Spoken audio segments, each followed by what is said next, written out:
આજે આપણે અચાર મસાલો બનાવવાના છીએ। તો બજારમાં મળે છે તેવો જ અચાર મસાલો આજે આપણે ઘરે બનાવવાના છીએ।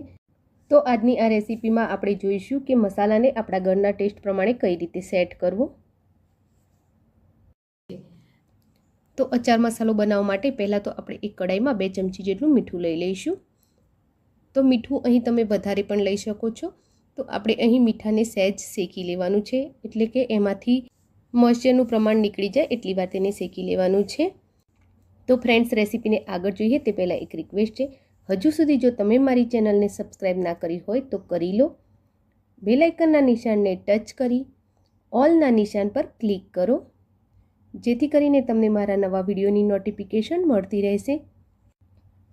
તો હવે મીઠું આપણું એકદમ શેકાઈ ગયું છે, એકદમ ખુલ્લું ખુલ્લું થઈ ગયું છે, તમે જોઈ શકો છો। તો હવે તેને સાઈડ પર કરી લઈશું અને એક વઘારિયામાં થોડું સરસ્યું મૂકી દઈશું। તો અહીં આપણે જેટલું સરસ્યું ઉપયોગમાં લેવાનું હોય એટલું સરસ્યું મૂકી શકીએ છીએ।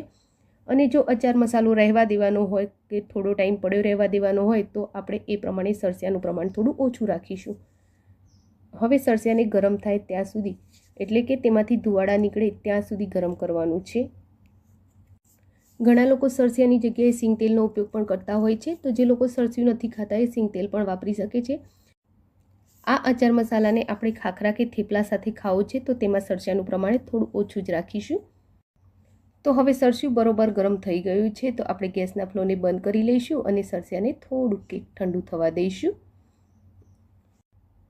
તો હવે આપણે વજન પ્રમાણે જોઈએ તો 70 થી 80 ગ્રામ રઈના કુડિયા લઈશું અને માપ પ્રમાણે જોઈએ તો અડધો કપ રઈના કુડિયા લઈશું। હવે તેને મિક્સી જારમાં લઈ લઈશું અને તેને પલ્સ મોડ પર ક્રશ કરી લઈશું। તો બસ એને થોડા આ રીતના ઝીણા ક્રશ કરી લેવાના છે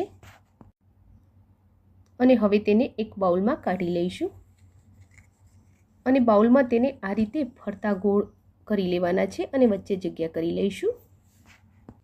એ જ મિક્સી જારમાં આપણે 50 ગ્રામ એટલે કે અડધો કપ મેથીના કુડિયા લઈશું। જો તમારે અહીં મેથીના કુડિયા વધારે લેવા હોય તો પણ લઈ શકો છો।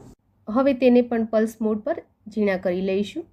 તો બસ એને પણ આ રીતે થોડા ઝીણા કરી લેવાના છે અને આપણે જે રાઈના કુડિયાની વચ્ચે જગ્યા કરી છે તેમાં આપણે આ મેથીના કુડિયા મૂકી લઈશું।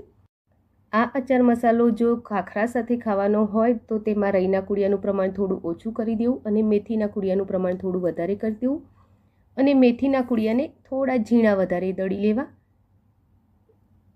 હવે આ રીતે વચ્ચેથી જગ્યા કરી લઈશું અને એ જગ્યામાં આપણે 1 ચમચી હિંગ એડ કરી લઈશું।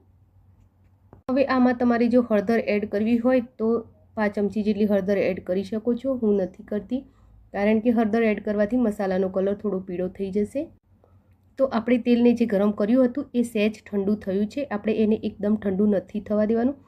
તો એ ગરમ ગરમ તેલ આમાં રેડી દઈશું અને તરત જ તેનું ઢાંકણ બંધ કરી તેને 5 મિનિટ માટે રહેવા દઈશું, જેથી કરીને હિંગ અને સરસિયાની સ્મેલ આપણા બધા જ મસાલા સાથે સેટ થઈ જાય। તો 5 થી 7 મિનિટ જેવો ટાઈમ થઈ ગયો છે।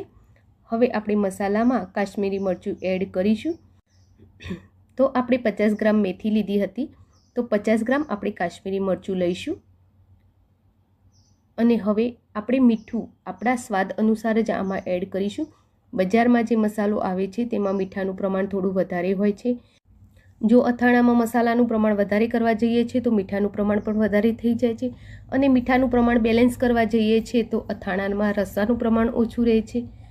તો આ રીતે આપણે ઘરે બનાવીએ તો મસાલા સાથે મીઠાનું પ્રમાણ પણ એડજસ્ટ કરી શકાય છે। હવે જેમ જેમ તેમને હલાતા જઈશું તેમ તેમ તેમાં કાશ્મીરી મરચાંનો કલર પકડાતો જશે। તો તેલવાળો મસાલો ઠંડો થઈ જાય પછી જ આપણે મરચું એડ કરવાનું છે અને કાશ્મીરી મરચું હંમેશા અચાર મસાલો બનાવવા માટે નવું જ લેવાનું, જેથી તેનો કલર મસ્ત લાલ આવે। તો હવે આ બધા જ મસાલા સારી રીતે હલાવીને મિક્સ કરી લીધા છે। તો એકવાર તેમાં મીઠું ચેક કરી લઈએ। તો મીઠું આપણે અહીં આપણા ટેસ્ટ અનુસાર વધારે ઓછું કરી શકીએ છીએ।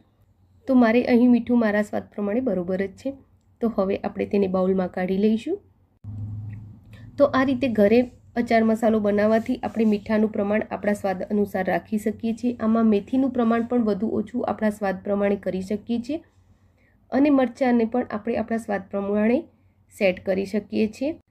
તો ફ્રેન્ડ્સ, તમને આ રેસીપી ગમી હોય તો વિડીયોને લાઇક અને શેર કરવાનું ભૂલશો નહીં અને હા, કોમેન્ટ બોક્સમાં જરૂરથી લખો કે તમને આ રેસીપી કેવી લાગી.